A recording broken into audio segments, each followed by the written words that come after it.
খেজুর গাছ উস্তুনে হান্নানা কান্না করতেছেন। মায়ার নবী শুনে যে বলেন, ও গাছ থাম, কান্না বন্ধ করিয়া দাও।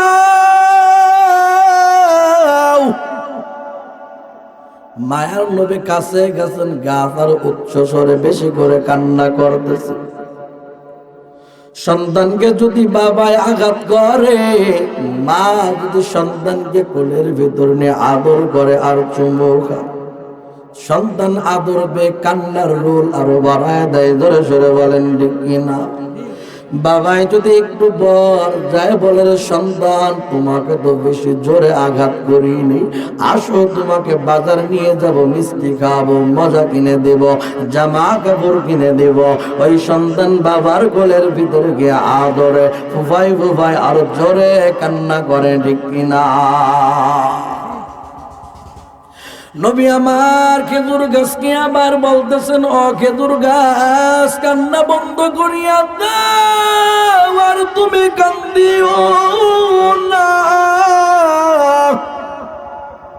খেজুর গাছ আরো উচ্চ আওয়াজে কান্না করতেছে।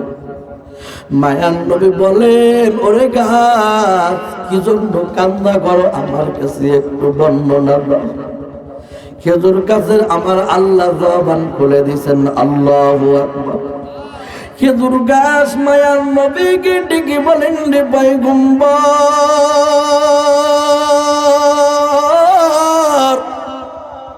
আমি খেজুর গাছ কান্না করতেছি, বিরহ বেদনা আমি সইতে পারছি না।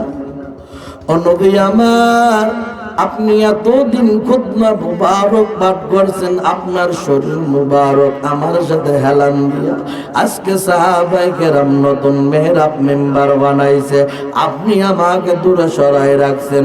ও পয়গম্বর, আপনার থেকে দূরে সরে যাওয়া এই কষ্টে আমি কান্না করে দিয়েছি, আমি খেজুর গাছ এটা সহ্য করতে পারছি না। মায়ার নবী আমার খেজুর গাছকে বলেন, গাছ কান্না বন্ধ করিয়া দাও, কি চাও বলো, তোমার চাহিদা পূরণ করা হবে গো। খেজুর গাছ মানুষের মতো আবদার করতে শুরু করলো। খেজুর গাছ মায়ার নবীকে ডেকে বলেন, ও পয়গম্বর, আমাকে যেহেতু দূরে সরাইছেন, আমার বড় চাওয়া এবং ইচ্ছা হলো মানুষকে যেইভাবে দাফন করা হয় আমাকেও যেন এইভাবে দাফন করা হয়। ও পয়গম্বর, আমি শুধু দুনিয়ায় আপনার বন্ধু হতে চাই না, আমি চাই মরার পরও আপনি যেই সময় এহলোক ত্যাগ করবেন, ইন্তেকাল করবেন, আমি চাই আপনার সঙ্গে জান্নাতের বন্ধু হয়ে আমি খেজুর গাছ থাকতে চাই। মায়ার নবী আমার খেজুর গাছকে বলেন, রে গাছ, আমি নবী ওয়াদা দিলাম জীবনে তোমার কথা বলবো না। আমি নবীর মহাব্বত খেজুর গাছ তোমার সিনার ভিতরে থাকার জন্যে আমি ওয়াদা দিলাম, শুধু এই দুনিয়া না, জান্নাতেও তুমি আমার সঙ্গে হয়ে থাকবা। নবীকে মহাব্বত যদি খেজুর গাছ জান্নাতে যায়, আমরা হলাম নবীর আশিক রাসূল, নবীর উম্মত, আমরাও নবীর সুন্নত মেনে আমল করে জান্নাতে যাব। জোরে সরে বলেন ঠিক কিনা? তার কারণ কাল কিয়ামতের ময়দান তো দূরের কথা, কবরের ভিতরে রাখার পর প্রশ্ন করা হবে, মান রাব্বুকা মান দীনুকা মান নবিয়ুকা।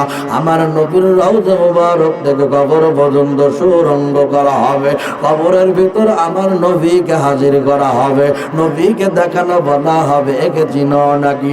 নবীর আশিক রাসূল উম্মত যারা সুন্নতের আমল করে এরা তো দেখেই বলবেন, ইনি হলেন আমার নবী, ঠিক কিনা? তার কারণ দুনিয়াতে একজনের সাথে যদি আর একজন যায়, যদি অপরিচিত বাবায় পরিচয় দেয়, আমি হলাম আল্লামা আহমদ শফির সফর সঙ্গী, আমি হলাম আল্লামা মামুনুল হকের সফর সঙ্গে, আমি হলাম আল্লামা হেলালউদ্দিন সাহেবের সফর সঙ্গে, আমি হলাম শাইখ চরমনায়ের সফর সঙ্গে। ওইখানে যদি ভিআইপি ব্যবস্থা করা হয়, তারাও আবার তাকে জিজ্ঞাসা করবে আপনি চিনেন নাকি, ঠিক কিনা বলেন? আল্লামা মামুনুল হক যদি ডেকে বলেন হ্যাঁ আমার খুব কাছের লোক, তাকবীর দিয়ে ভিতরে নিবে, আহলান সাহলান বলবে, ঠিক কিনা বলেন? ঠিক।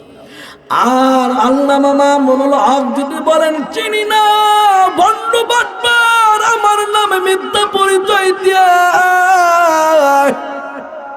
দারোয়ান যে থাকবে ঘাড় ধাক্কা দিয়ে বাইর করিয়া দিবে, ঠিক কিনা?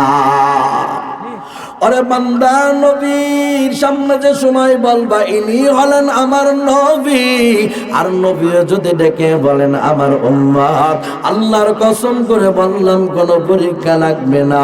উম্মত পরিচয় দেওয়ার সাথে সাথে আমার আল্লাহ ওই ব্যক্তির কবরটা জান্নাতের বাগান বানায় দেন। ওয়ামা আরসালনাকা ইল্লা রাহমাতাল লিল আলামিন।